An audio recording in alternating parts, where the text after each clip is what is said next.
Sepak bola Indonesia selama puluhan tahun memiliki definisi yang sangat sederhana tentang pemain sayap. Winger dianggap sebagai pelari garis, cepat, berani menggiring bola, lalu mengirim umpan silang sejauh mungkin ke kotak penalti.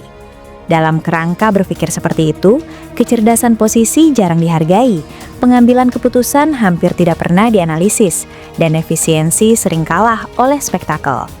Di tengah paradigma tersebut, Elie Aiboy muncul sebagai anomali yang nyaris tidak disadari pada zamannya sendiri. Ia bermain seperti winger masa depan di lingkungan sepak bola yang masih hidup di masa lalu. Ketika banyak pemain sayap Indonesia mengandalkan improvisasi individual, Elie justru membangun permainannya di atas prinsip ruang, tempo, dan keputusan cepat. Ia bukan winger yang menunggu bola untuk beraksi. Ia bergerak untuk menciptakan kondisi agar timnya bisa bermain lebih mudah. Perbedaan ini tampak halus di mata penonton awam, tetapi secara taktis sangat radikal.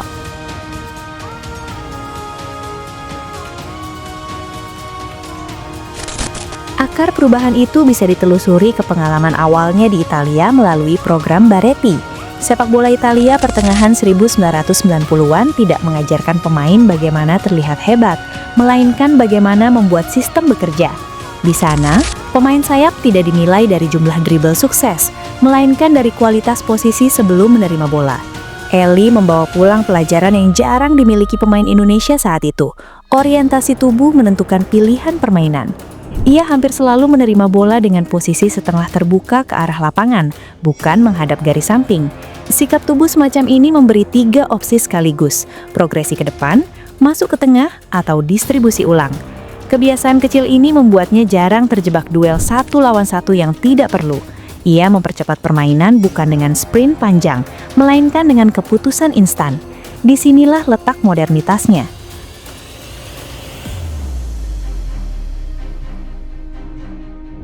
Winger Indonesia pada era itu sering bermain reaktif, menerima bola, melihat bek, lalu mencoba melewati lawan. Elie bermain proaktif. Ia sudah menentukan keputusan sebelum bola datang. Dalam terminologi taktik kontemporer, ia berfungsi sebagai node sirkulasi, titik penghubung yang menjaga aliran serangan tetap hidup. Kontribusinya sering tidak terlihat karena tidak selalu berujung gol. Statistik kariernya relatif moderat untuk ukuran pemain ofensif. Namun, angka tersebut justru memperlihatkan fungsi sebenarnya. Ia bukan finisher, melainkan fasilitator struktural.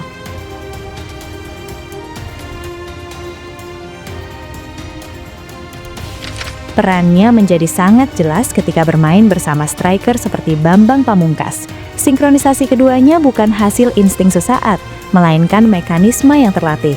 Elie dikenal melepas umpan silang lebih cepat dibanding winger lain pada zamannya. Ia tidak menunggu mencapai garis akhir. Ia mengirim bola saat pertahanan lawan belum sepenuhnya tersusun.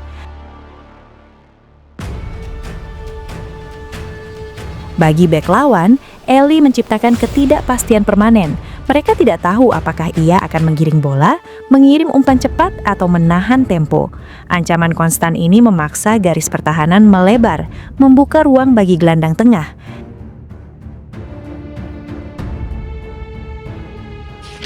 Dampaknya sering tidak tercatat dalam statistik, tetapi terasa dalam fluiditas serangan tim. Modernitas Elie juga terlihat ketika tim kehilangan bola. Pada era awal 2000-an, winger di Indonesia hampir tidak memiliki tanggung jawab defensif yang jelas. Banyak yang berhenti bergerak setelah serangan gagal. Elie melakukan hal sebaliknya. Ia langsung melakukan recovery run, menutup jalur passing sisi luar, dan membantu fullback mempertahankan bentuk pertahanan. Perilaku ini menyerupai prinsip counter pressing yang baru populer secara global bertahun-tahun kemudian.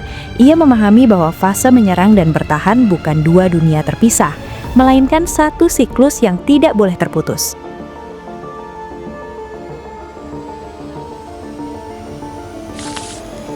Yang membuatnya semakin unik adalah kemampuannya mengatur tempo permainan dari sisi lapangan. Ia tahu kapan harus mempercepat permainan dan kapan harus menenangkan ritme. Dalam banyak pertandingan, ia sengaja menahan bola beberapa detik untuk memberi waktu gelandang naik atau fullback melakukan overlap. Kontrol tempo seperti ini jarang diasosiasikan dengan winger, padahal dalam sepak bola modern justru menjadi fungsi utama pemain lebar. Karena tidak flamboyan, kontribusinya sering luput dari perhatian publik.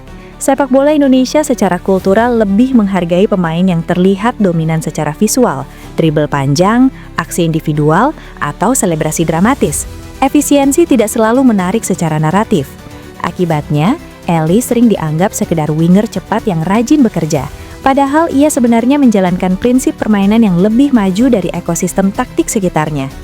Ia berada di posisi yang sulit, terlalu modern untuk zamannya, tetapi terlalu awal untuk dipahami.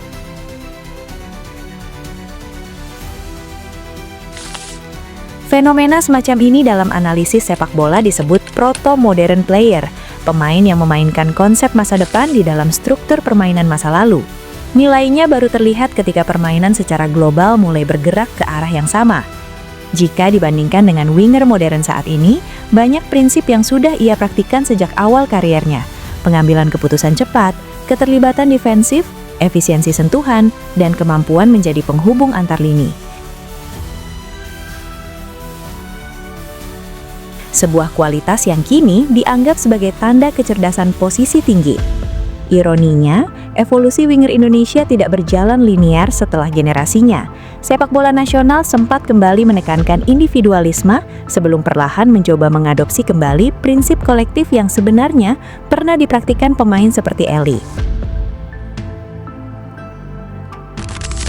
Dalam perspektif taktik murni, Eli Aiboy bukan sekedar bagian dari sejarah. Ia adalah blueprint yang tidak pernah sepenuhnya disadari. Ia menunjukkan bahwa pemain Indonesia mampu memahami permainan secara struktural, bukan hanya emosional atau atletis. Ia membuktikan bahwa sayap bukan sekedar ruang untuk berlari, melainkan ruang untuk berpikir.